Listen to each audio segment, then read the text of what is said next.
Hello there, you're now with me, Handy Gui for TVS English News at 5. Let's dive into the headlines for today.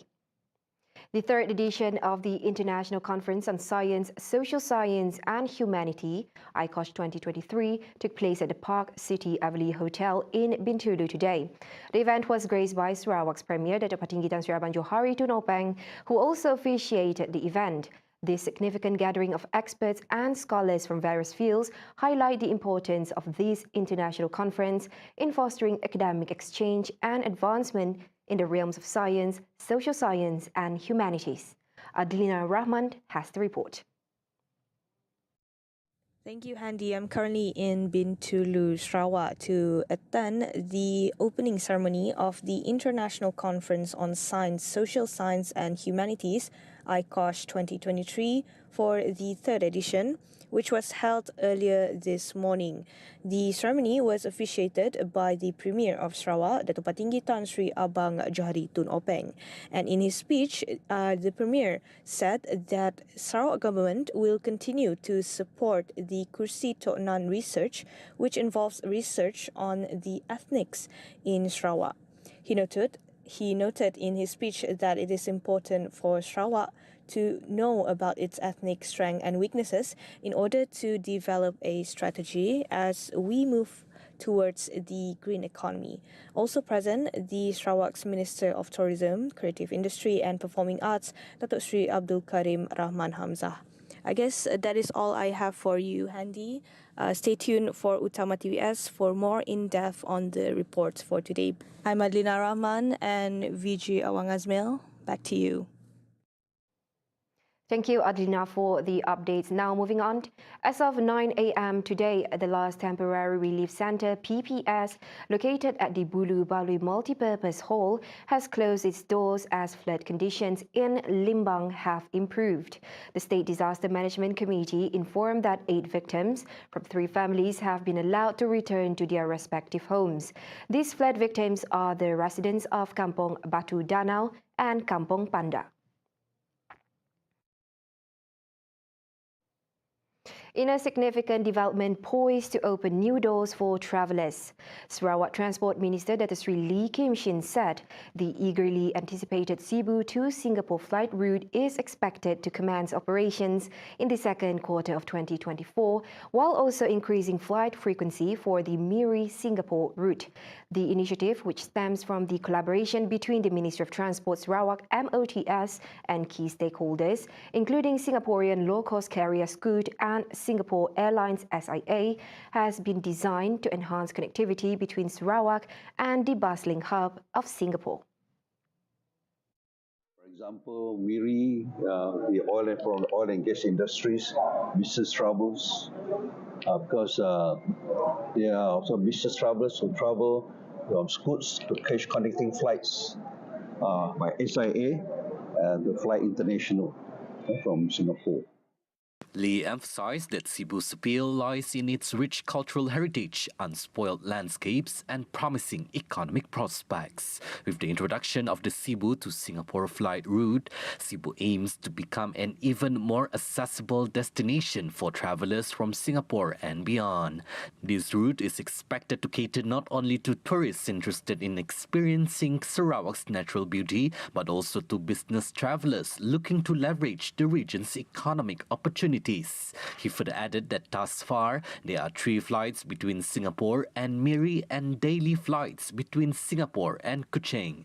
In addition, Lee said his ministry has also held discussions with SIA and Scoot to offer special packages to tourists flying from Singapore to Sarawak. They stay a few days in Singapore and then after that they fly to Sarawak. They can fly to Kuching or Miri for the holidays, especially the tourists, the travelers from the European countries.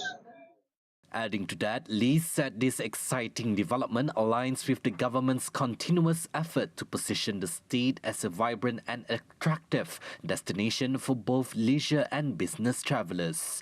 As such, the upcoming route expansion also comes with discussion of offering special packages to tourists flying from Singapore to Sarawak, further enhancing the region's appeal to international visitors. The state's largest agriculture expo, the AgriFest 2023, which runs until October 1st at the Stadium Perpaduan, hosts a variety of interesting vendors showcasing their agriculture insights and interesting exhibits. A fruit vendor, Muhammad Nazir, said the expo allows him to attract a larger group of customers.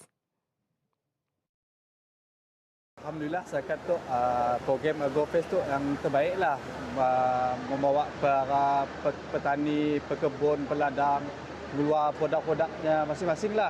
Masing-masing ada produknya pun. Saya kata pengunjung nang cukup sambutan di luar jangkaan lah, nang berbaloi-baloi lah AgroFest tu. Itu first time kami join AgroFest tu. Pertama kali di-invite oleh kami usahawan anda lembaga nanas, jadi invite kami untuk mula itulah mengeluarkan produk kami dari segi hasil nanas lah. Meanwhile, another vendor, Azwazizan Saidan, said the expo has given him the opportunity to promote the seafood from the Bako village. First time kami ikut di Bako. Tapi Bako dah lama kedai lah, 15 tahun dah mendapat. Biasa nang jual ikan je. Untuk biasa jual buah. Cincin musim buah awak dah lah. Kakak tu bolehlah pendapatan yang besar lah. Amin lah orang beli. Amin. Boleh cecah 12,000 macam mana. Shafiqah Suhana, another vendor, is of the opinion that the AgroFest is able to attract a large number of people as it offers a variety of Sarawak agricultural and sea products. Setakat tu kami second. Hari yang last masa before COVID 2018 mesti ya last. AgroFest juga. Setakat 2 hari tu meriah gila-gila. Sebab saya senang sel pun laju lah. Sebab mun siang malam ada kurang sikit sebab orang sit dalam malam lah. Harapan kami supaya program tu dianjurkan lagi sebab kami macam melalak. Rasa best banget kami pelanggan beli jualan kita. SAF 2023, a 10-day event, aims to provide a platform to attract higher investors' interest and also to encourage more youth's participation in the agriculture industry. This year, the expo sees more than 200 exhibitors from the agriculture industry, agencies, entrepreneurs, corporate and private sectors, including international players. Team Industrializing for Sustainable Food Security and Commodities, the expo is anchored on 3 key pillars of sustainability, namely social inclusivity, economic prosperity, and environmental sustainability. In addition, these 3 key pillars of sustainability were highlighted in Sarawak's Post-COVID-19 Development Strategy, PCTS 2030.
Thank you for staying with us. Now, the Ministry of Energy and Natural Resource and RECC will hold discussions with state governments in the matter of the development of a rare earth elements REE framework starting next week. Its Minister Nik Nazmi Nik Atsman stated that apart from considering potential areas for exploration without disturbing the preserved forest ecosystems, much attention will be given to the processing aspect that needs to be done within the country. Nik Nazmi has mentioned that 80% of the potential areas containing and non-radioactive elements are located outside of the reserve forest areas. He added further that his ministry is concerned that if the matter is not well monitored, it will have an impact on the forest and its recovery will take a very long time. Nik Nazmi emphasized that any processing work will be done within the country, but it requires expertise from abroad. He said this during the debate on the proposal for the midterm review of the 12th Malaysia Plan in the Senate on Tuesday. Rare earth elements is essential for the production of various products and technologies such as electric vehicles, turbines, windmills, for renewable energy production, and phones. The Ministry of Communications and Digital Malaysia (KKD) has proposed for the government to introduce a special grant under the Budget 2024 to facilitate the usage of 5G among the micro, small and medium enterprises (SMEs). Its Minister Fahmi Fadzil stated that the special grant will provide numerous benefits to SMEs in the future. It is his hope that the ministry will seize the special grant in order to enhance the utilization of 5G services among the enterprises. Fahmi also mentioned that Malaysia is well on track to achieve 80% 5G network coverage in the populated areas by the end of this year, which is now at 68.8% before transitioning to a dual network model. Be that as it may, the adoption rate of 5G networks still remains low at 4.2%. When MSAP was first, or the most recent exercise in 2018, initially there were questions, but when we looked at the performance for DM over the next few years, despite COVID-19, the first year was challenging, but after a while, product innovation, efficiencies were found, and they were back in the black after a few years. So it is not impossible.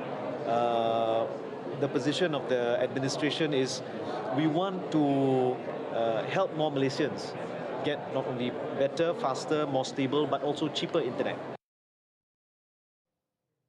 Now on to some global updates.